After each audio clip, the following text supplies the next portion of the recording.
आज की इस वीडियो क्लास में सभी बच्चों का स्वागत है और आज हम लोग अध्याय 4 गणित का आंकड़ों का प्रबंधन को पढ़ने वाले हैं। ठीक है, तो आंकड़ा किसे कहते हैं बच्चों?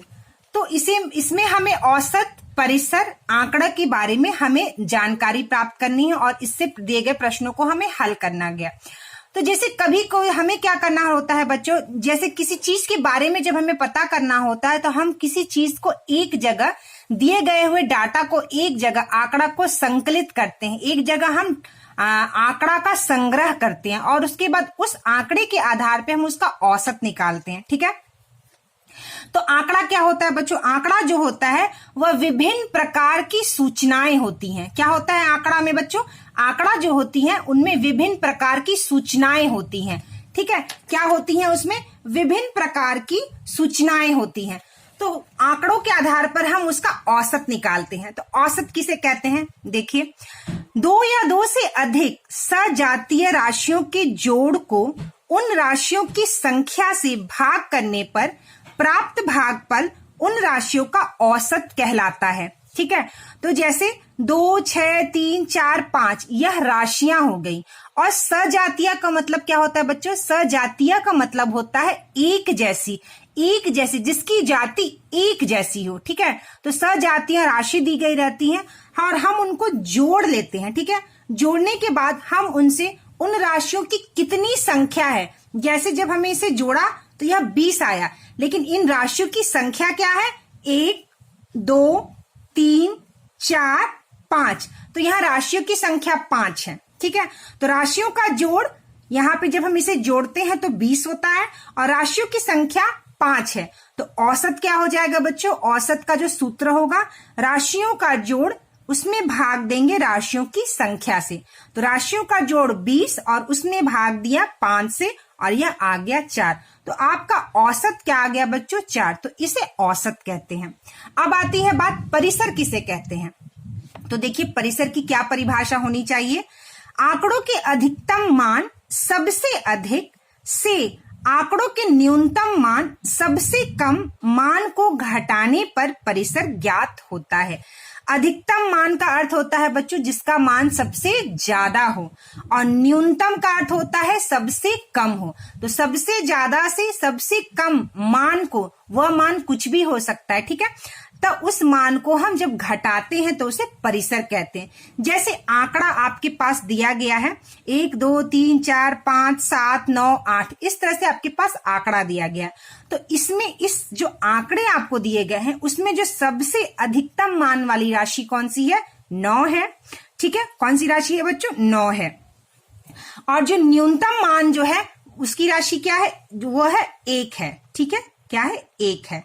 तब अब देखिए, परिसर किसे कहेंगे फिर? परिसर अधिकतम मान 9 में से हम घटा देंगे न्यूनतम मान 1 को, तो क्या आ जाएगा बच्चों? 9 में से जब 1 को घटाएं तो यह आ गया 8। तो आपका परिसर आ गया 8। इसे हम परिसर कहते हैं। चलिए, अब है नेक्स्ट पॉइंट हमारा प्रेक्षण। देखिए, आपकी किताब में एक जगह प्रेक्षण के बारे में दिया गया है, तो कुछ बच्चों को यहाँ कंफ्यूजन हो सकता है कि प्रेक्षण किसे कहते हैं। ठीक है, तो प्रेक्षण किसे कहते हैं? तो देखिए, यहाँ पे दिया है, प्रेक्षणों के उच्चतम एवं निम्नतम मानों के अंतर से हमें प्रेक्षण के प्रसार का अनुमान लग जाता है। तो प्रेक्षण क्या होता है बच्चों? समझिए इसको। प्रेक्षण, संकलित आंकड़ा को प्रेक्षण कहते हैं। जो हमारे पास आंकड़ा, जो हम आंकड़ा को एक जगह जब संकलित करते हैं, मतलब एक जगह जब इकट्ठा करते हैं, तो हम उसे प्रेक्षण कहते हैं। प्रेक्षण को इंग्लिश में बच्चों ऑब्जर्वेशन कहते हैं, जो हम देखते हैं। ठीक है, तो 2, 5, 9, 8, 12, 13 कोई भी अगर इस तरह की आंकड़ा दिया गया है तो उसे हम प्रेक्षण कहते हैं। अब देखिए बच्चों, यहाँ पर कुछ चीजें दी गई हैं, जैसे आपके हमारे पुस्तक में जो हमें पढ़ना है, अंकगणितीय माध्य। क्या है बच्चों? यहाँ पे देखिए, अंकगणितीय माध्य, समांतर माध्य। ठीक है, और उसके बाद आपका यहाँ दिया गया है माध्य। तो बच्चों, ये बात आप हमेशा ध्यान रखिए कि औसत को ही अंकगणितीय मान या माध्य कहते हैं, औसत को ही समांतर माध्य यानी अरिथमेटिक मीन कहते हैं, औसत को ही हम माध्य कहते हैं और औसत को ही हम मध्य मान कहते हैं। ठीक है, औसत को अंकगणितीय माध्य या समांतर माध्य या माध्य या मध्य मान भी कहा जाता है। ठीक है, अब देखिए आंकड़ा की अगर आपको कोई बताए कि आंकड़ा की परिभाषा क्या होनी चाहिए, तो गुणात्मक या मात्रात्मक चर के मानों के समुच्चय को आंकड़ा कहते हैं। मतलब समुच्चय मतलब सारे, जो भी चीजों को हमें इकट्ठा करना होता है, चाहे वो मात्रात्मक हो जिसे हम नाप तोल सके, या गुणात्मक हो चाहे उसमें गुण को जानना हो, तो उस आंकड़े को जब हम एक जगह इकट्ठा करते हैं तो उसे हम आंकड़ा कहते हैं। ठीक है, आंकड़े मापे जाते हैं। क्या की जाते हैं बच्चों? आंकड़े को मापा जाता है, एकत्र किए जाते हैं, रिपोर्ट किए जाते हैं तथा उनका विश्लेषण किया जाता है। हम आंकड़ा क्यों तैयार करते हैं बच्चों? आंकड़ा हम इसलिए तैयार करते हैं कि उससे हम विश्लेषण कर सके कि उसमें क्या क्या दिया गया है। ठीक है, हमें उससे क्या क्या जानकारी मिल सकती है। जब हम आंकड़ों को एक उपयुक्त सारणी में रख लेते हैं तो उन्हें समझना और उनकी व्याख्या करना सरल हो जाता है। तो हम आंकड़ा क्यों एक जगह संग्रहित करते हैं बच्चों? क्योंकि हमें उसको समझने में और उसकी व्याख्या और विश्लेषण करने में हमें सहायता मिलती है। तो चलिए हम लोग 4.1 एक्सरसाइज का पहला प्रश्न शुरू करते हैं हल करना। तो देखिए बच्चों, यहाँ पहला प्रश्न क्या दिया गया है? अपनी कक्षा के किन्हीं 10 विद्यार्थियों के वजन का आंकड़ा इकट्ठा कीजिए तथा इसका परिसर ज्ञात कीजिए। तो चलिए हम लोग पहला प्रश्न को हल करते हैं। तो देखिए विद्यार्थियों का वजन, तो पहले हम किन्हीं 10 विद्यार्थियों का वजन लिख लेंगे। तो हमारे कक्षा में जो बच्चे पढ़ते होंगे उनका उम्र जो है बच्चों लगभग 1, 2, 3 या 4 साल आगे पीछे यही मतलब उम्र रहता होगा। तो हम लोग इसका वजन लिख लेते हैं। जैसे मान लीजिए हमने वजन लिख लिया 43 केजी, 46 केजी, 45 केजी, 42 केजी, ठीक है, 38 केजी, 32 केजी, ठीक है, 47 केजी, 33 केजी, 36 केजी। तो कितना हो गया बच्चों? 1, 2, 3, 4, 5, 6, 7, 8, 9 हुआ। हम यहाँ पे लिख सकते हैं 40 केजी। तो हमने बच्चों का क्या किया बच्चों? वजन लिख लिया। 1, 2, 3, 4, 5, 6, 7, 8, 9, 10। हमने 10 बच्चों का क्या किया बच्चों? हमने 10 बच्चों का वजन को यहाँ पे लिख लिया। तो अब क्या करेंगे हम? विद्यार्थी का अधिकतम वजन, तो यहाँ पे देखेंगे कौन से विद्यार्थी का वजन सबसे ज्यादा है। तो यहाँ पर देखिए सबसे ज्यादा वजन क्या है बच्चों? 47 केजी है। तो हम यहाँ लिखेंगे 47, ठीक है। अब देखना है विद्यार्थी का न्यूनतम वजन। तो विद्यार्थी का न्यूनतम वजन मतलब कौन से विद्यार्थी का वजन सबसे कम है? तो 43, 46, 42, 32, 33, 36, 40। तो यहाँ देखिए यहाँ पर 32 जो है वो सबसे कम वजन है बच्चे का। एक बच्चे का वजन क्या है? 32 केजी, वह सबसे कम है। तो हम यहाँ लिख देंगे 32। विद्यार्थी का न्यूनतम वजन 32। अब देखिए परिसर क्या होता है बच्चों? अधिकतम वजन, जो भी हमें आंकड़ा दिया रहता है उसका अधिकतम और उसका न्यूनतम निकालते हैं। तो यहाँ पे आंकड़ा किसका दिया गया है बच्चों? वजन का आंकड़ा दिया गया। तो अधिकतम वजन कितना है? 47 केजी। तो हम यहाँ लिखेंगे 47। अब देखिए विद्यार्थी का न्यूनतम वजन कितना है? 32 है। तो हम यहाँ लिखेंगे 32। तो इस तरह से हम इसमें से अधिकतम वजन में से न्यूनतम वजन को माइनस कर देंगे। क्या करेंगे? माइनस कर देंगे। तो 47 में से जब आप 32 को माइनस करिएगा तो कितना बचेगा बच्चों? 15। 7 में से 2 गया 5 और 4 में से 3 गया 1। तो कितना हो गया बच्चों? 15। विद्यार्थी के वजन का परिसर है 15, ठीक है। तो इस तरह से हम परिसर को निकालते हैं, ठीक है विद्यार्थी। इस तरह से आपका पहला प्रश्न जो है बच्चों वह हल हुआ। दूसरा प्रश्न है बच्चों, प्रथम 7 पूर्ण संख्याओं का माध्य ज्ञात कीजिए। क्या करना है बच्चों? प्रथम 7 पूर्ण संख्याओं का माध्य ज्ञात कीजिए। तो हम पहले क्या करेंगे?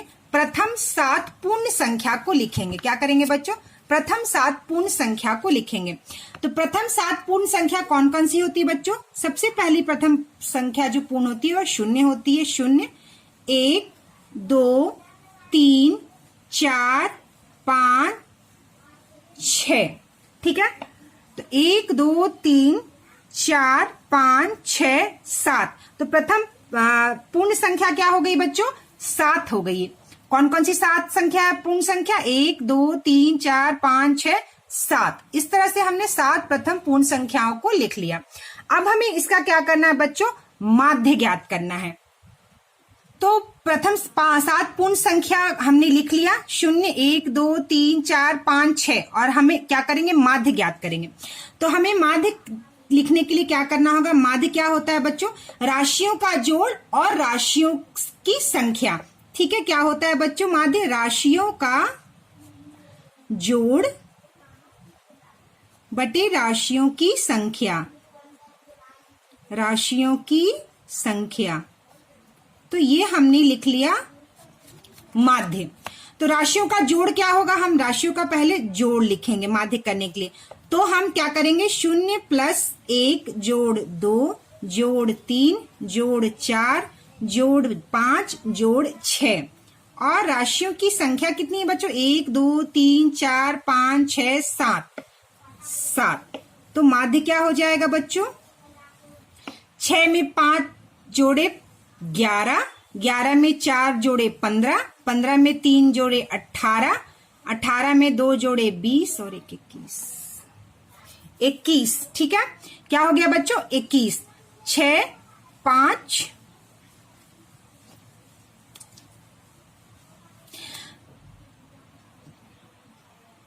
तो अब हम क्या करेंगे, हमने माध्य का राशियों को पहले जोड़ेंगे और उससे राशियों की संख्या से भाग देंगे। तो 6 में 5 जोड़े 11, 11 4 15, 15 3 18, 18 2 20, 20 1 21। तो 21/7। ठीक है, तो कितना हो गया बच्चों, 7 से 21 कितने बार में कटा, 3 बार में, तो 3। तो हमारा माध्य आ गया बच्चों 3। कितना आ गया हमारा माध्य, माध्य आ गया हमारा 3। तो चलिए अब हम लोग तीसरा प्रश्न देखते हैं क्या है। तीसरा प्रश्न है बच्चों, कक्षा के एक मूल्यांकन में प्राप्त किए गए निम्नलिखित अंकों को एक सारणीबद्ध रूप में संगठित कीजिए। तो हमें क्या करना है, एक मूल्यांकन हुआ है बच्चों क्लास में, कक्षा में, क्लास में एक तरह का टेस्ट हुआ है जिसमें इस तरह के अंक जो है बच्चों को मूल्यांकन में मिले हैं। मतलब किसी को 6 नंबर, किसी को 7, किसी को 9, किसी को 2, किसी को 3, इस प्रकार के नंबर बच्चों को मिले हैं। तो कह रहा है यहाँ पे प्रश्न में सारणीबद्ध रूप में संगठित कीजिए। तो हमें क्या करना है, संगठित मतलब एक जगह इसको सारणी बनाकर लिखिए। तो चलिए इसके लिए हम लोग क्या करते हैं, पहले सारणी बनाते हैं। तो सारणी बनाने के लिए बच्चों हमें क्या करना है, इस तरह से 3 कॉलम बनाना है, पहला, दूसरा, तीसरा। पहला कॉलम में हमें अंक लिखना है, दूसरे कॉलम में मिलान चिन्ह और तीसरे कॉलम में बारंबारता लिखना है। तो देखिए यहाँ पे जो अंकों की संख्या दी गई है बच्चों, वो 1 अंक की संख्या है। कितने अंक की, 1 अंक की। यहाँ पे 2 अंक की संख्या नहीं दी गई है। 2 अंक की संख्या क्या होती है, जैसे 2 अंक की संख्या कहाँ से शुरू होती है बच्चों, 10, 11, 12 और ऊपर 99 तक 2 अंक की संख्या होती है। लेकिन यहाँ 1 से लेकर 9 तक सिर्फ 1 अंक की संख्या दी गई है। तो हम यहाँ अंक को लिखेंगे। तो 1, 2, 3, 4, 5, 6, 7, 8, 9। तो इस तरह से हमने यहाँ अंकों को लिख दिया। अब हम बच्चों मिलान चिन्ह लिखेंगे। तो अब आपको जानकारी प्राप्त करनी पड़ेगी कि मिलान चिन्ह किसे कहते हैं। तो हम लोग चलिए मिलान चिन्ह को बनाते हैं। मिलान चिन्ह किसे कहते हैं, तो मिलान चिन्ह क्या होता है बच्चों, मिलान चिन्ह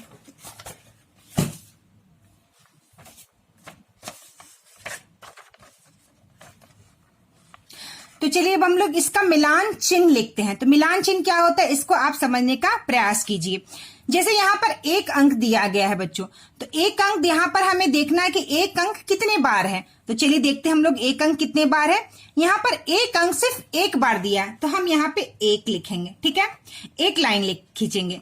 2 अंक यहाँ देखेंगे कितने बार दिया गया है। तो चलिए देखते हैं 2 अंक कितने बार दिया गया है, 1 बार, 2 बार, सिर्फ 2 बार, 2 अंक सिर्फ 2 बार दिया गया। तो हम यहाँ 2 लाइन को इस तरह से खींचेंगे। ठीक है, अब हम देखेंगे 3 अंक कितने बार यहाँ दी गई है। तो चलिए 3 अंक को देखते हैं, 1 बार, सिर्फ 1 बार दी गई है, तो हम यहाँ 1 लिखेंगे। अब हम देखेंगे 4 अंक कितने बार यहाँ दी गई है। तो चलिए 4 अंक को देखते हैं, 1, 2, 3। तो 4 अंक 3 बार दी गई, तो हम 1, 2, 3 लाइन खींचेंगे। अब हम देखेंगे 5 अंक कितने बार दी गई है। तो चलिए देखते हैं, 1 बार, 2 बार, 3 बार, 4 बार और यह 5 बार।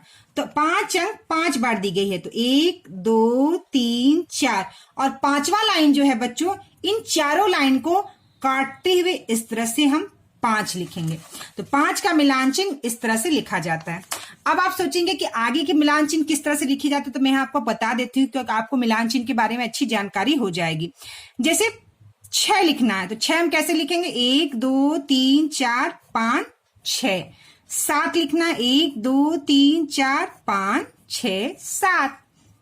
8 1 2 3 4 5 6 7 8। 9 लिखना है तो 1 2 3 4 5 6 7 8 9। और अब हमें 10 लिखना है तो कैसे लिखेंगे, 1 2 3 4 5 6 7 8 9 10। तो हर जो पांचवा नंबर 10 15 इस तरह की जो संख्या होती है वह 4 लाइन को काटते हुए मिलान चिन्ह को हम बनाते हैं। तो ये आपका मिलान चिन्ह हो गया। अब देखेंगे कि 6 संख्या कितने बार दी गई है, तो हम चलिए 6 वाली संख्या को देखते हैं। 1 बार, 2 बार, 3 बार, 4 बार। तो 6 संख्या 4 बार दी गई है तो हमने इसे 4 लाइन खींच दिया। अब हम 7 संख्या को देखेंगे। 1 बार, 2 बार। तो 7 संख्या 2 बार दी गई है। 8 संख्या 1 बार, 8 संख्या 1 बार। और 9 संख्या कितने बार दी गई है, 1 बार। तो हम यहाँ 1 लिखेंगे। ठीक है। अब हम देखते हैं बच्चों बारंबारता। बारंबारता किसे कहते हैं, तो एक संख्या 1 बार दी गई है उसे हम बारंबारता कहते हैं। मतलब कौन सी संख्या कितने बार दी गई है वह जो बताता है उसे बारंबारता कहते हैं। जैसे एक संख्या 1 बार दी गई है तो हम यहाँ 1 लिखेंगे। 2 संख्या 2 बार दी गई है तो हम यहाँ 2 लिखेंगे। 3 संख्या 1 बार दी गई है तो हम यहाँ 1 लिखेंगे। 4 संख्या 3 बार दी गई है तो हम 3 लिखेंगे। 5 संख्या 5 बार तो 5। 6 संख्या 4 बार 4। 7 संख्या 2 बार 2। 8 संख्या 1 बार 1। 9 संख्या 1 बार 1। तो इस तरह से ये बारंबारता कहलाती है। अब देखिए बच्चों यहाँ पे कि सारणीबद्ध लिखने से फायदा क्या है, तो यहाँ पे बहुत सारे फायदे हैं इसके। देखिए जैसे हम ये बता सकते हैं इस सारणी को देखकर कि बच्चे को 9 नंबर कितने बच्चे को मिला है, तो सिर्फ 1 बच्चे को मिला है। 5 नंबर कितने बच्चों को मिला है, तो 5 बच्चों को मिला है। 2 नंबर कितने बच्चों को मिला है, तो 2 बच्चों को मिला है। उसी तरह से 7 नंबर जो है वो कितने बच्चों को मिला है, तो 2 बच्चे को मिला। तो इस तरह से सारणी बनाकर इस तरह से हम डायरेक्ट इस जानकारी को बता सकते हैं कि कितना नंबर कितने बच्चों को मिला है और जितने बच्चों को जितना नंबर मिला उतने बच्चे कितने हैं, तो हम ये बता सकते हैं। तो ये हो गया आपका बारंबारता, मिलान चिन्ह और अंक। अब हमें क्या करना है बच्चों, प्रश्न की ओर आगे बढ़ते हैं। यहाँ पहला प्रश्न है सबसे बड़ा अंक कौन सा है, तो देखिए यहाँ पे सबसे बड़ा अंक कौन सा है बच्चों, 9 है। तो हम यहाँ पे 9 लिखेंगे। मेरी पुस्तक में पहले से लिखा हुआ है, स्कूल में जब मैं बच्चों को पढ़ाती थी तब का इसमें लिखा हुआ है। तो पहले का ही इसमें लिखा हुआ है। तो यहाँ पे दूसरा प्रश्न है सबसे छोटा अंक कौन सा है, तो सबसे छोटा अंक कौन सा है बच्चों, 1 है। तो यहाँ 1 हो गया। अब कह रहा है इन अंकों का परिसर क्या है, तो परिसर क्या होता है बच्चों, सबसे बड़ी संख्या में से सबसे छोटी संख्या को हम जब घटा देंगे, यहाँ पे ये जो आंकड़ा दिया हुआ है, आंकड़ा किसका दिया गया है, संख्या का। तो जिसका आंकड़ा दिया गया रहता है उसका जो उच्चतम होता है उससे न्यूनतम को माइनस कर देते हैं, यानी सबसे ज्यादा से सबसे कम को घटा देते हैं। तो 9 में से 1 घटा दिए तो कितना बच गया, 8। तो 8 इसका परिसर हो गया। अब कह रहा है अंक गणितीय माध्य ज्ञात कीजिए। तो चलिए अंक गणितीय माध्य को हम ज्ञात करते हैं। तो अंक गणितीय माध्य को ज्ञात करने के लिए हम क्या करेंगे बच्चों, ये सारी संख्या को हम जोड़ेंगे, ठीक है। और जोड़ने के बाद उसको हम इस संख्या, ये संख्या कितनी दी गई है इसका संख्या हम गिनेंगे, कितने बार ये संख्या दी गई है उससे हम उसको भाग देंगे। सभी प्रेक्षणों को जोड़ देंगे, उसका योग से भाग देंगे सभी प्रेक्षणों की संख्या। तो चलिए हम इसको जोड़ते हैं। तो इसके लिए एक इसके लिए क्या करेंगे कि हमें एक एक को बार बार इस तरह से जोड़ना है। तो हम इसको यहाँ पर जोड़ने के लिए इसको शॉर्ट में लिख लेंगे। जैसे 1 बार है तो यहाँ पे क्या लिखेंगे बच्चों, 1। 2 बार है तो जोड़ने पर 2 को 2 बार जोड़ेंगे तो कितना हो जाएगा, 4। 3 1 बार है तो हम यहाँ लिखेंगे 3। 4 3 बार है, यानी 4 को जब 3 बार जोड़ेंगे तो 4 3 का 12, 4 4 8 4 12। तो हम यहाँ लिख देंगे बच्चों 12। अब 5 बार है तो कितना हो गया बच्चों, 25। 6 4 बार है तो मतलब 6 6 12 6 18 6 24, तो 24 हो गया। 7 2 बार है तो 7 और 7 14 जोड़ दिए। 8 एक बार है तो हम यहाँ 8 लिख दिए, 9 एक बार है तो हम यहाँ पे 9 लिख देंगे। ठीक है, तो इस तरह से अब हम क्या करेंगे बच्चों, इसको जोड़ देंगे। तो इसको जोड़ने के लिए देखिए चलिए करते हैं, 4 और 1 5, 5 और 3 8, 8 और 12 20, 20 और 25 कितना हो गया बच्चों, 45, 20 और 25 45 हो गया। अब हमें 45 में क्या जोड़ना है, 24 जोड़ना है, तो हम 24 को जोड़ देंगे, 5 4 9, 4 2 6। अब हमें इसमें क्या जोड़ना है, 14 जोड़ना है, तो हम 14 जोड़ देंगे।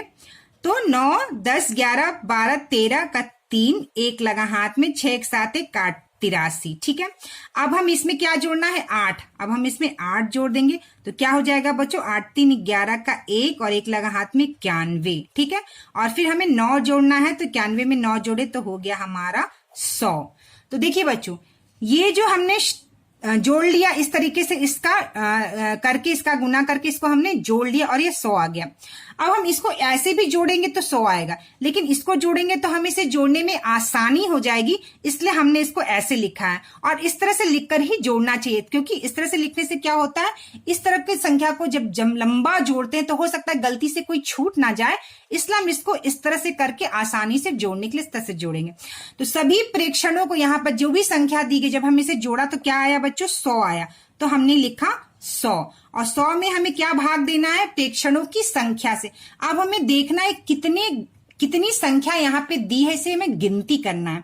तो कितना दिया गया, चलिए गिनती करते हैं, 1 2 3 4 5 6 7 8 9 10 11 12 13 14 15 16 17 18 19 20। कितना दिया गया है बच्चों, 20। तो यहाँ हम 20 लिख देंगे। इससे हम क्या करेंगे, भाग देंगे, सभी योगों को जोड़कर सभी योगों की संख्या से भाग देंगे। 0 0 कट गया, और 2 से 10 कितने बार में कटा बच्चों, 5। तो हमारा अंक गणितीय माध्य क्या आ गया, 5 आ गया। ठीक है, तो चलिए अब हम लोग चौथा प्रश्न करते हैं। एक क्रिकेट खिलाड़ी ने 6 पारियों में निम्नलिखित रन बनाए। ठीक है, तो एक खेल हो रहा था जिसमें 6 पारियों में इतने रन बनाए, 45 रन, 40, 35, 50, 100। 6 पारी में खेला गया तो इतने रन बने। इनका माध्य ज्ञात कीजिए। तो क्या करना है बच्चों, हमें इनका माध्य ज्ञात करना है। तो चलिए हम लोग इस प्रश्न को हल करते हैं। देखिए, यह है आपका प्रश्न, और यहाँ पे क्रिकेट खिलाड़ी द्वारा बनाए गए रन। तो कौन कौन से रन है, तो हम यहाँ पे चलिए इसको लिखते हैं, क्रिकेट खिलाड़ी द्वारा बनाए गए रन। तो हम इसको लिखते हैं, क्या क्या रन बनाया उसने, 45 run, 40 run, 35 run, 50 run, 0 run और फिर 100 रन। ठीक है, इस तरह से उसने इतने रन बनाए। तो कह रहा है बच्चों की माध्य ज्ञात कीजिए। तो माध्य ज्ञात करने के लिए क्या करना पड़ेगा बच्चों, हमें जो राशि दी गई उसे जोड़ना पड़ेगा। क्या करना पड़ेगा, जोड़ना पड़ेगा। तो क्रिकेट खिलाड़ी द्वारा बनाए गए रन, क्या करेंगे, हम इसे जोड़ेंगे। तो हम माध्य ज्ञात करने के लिए इसे हम पहले जोड़ेंगे। तो 45 प्लस 40 प्लस 35 जोड़ 50 जोड़ 0 जोड़ 100।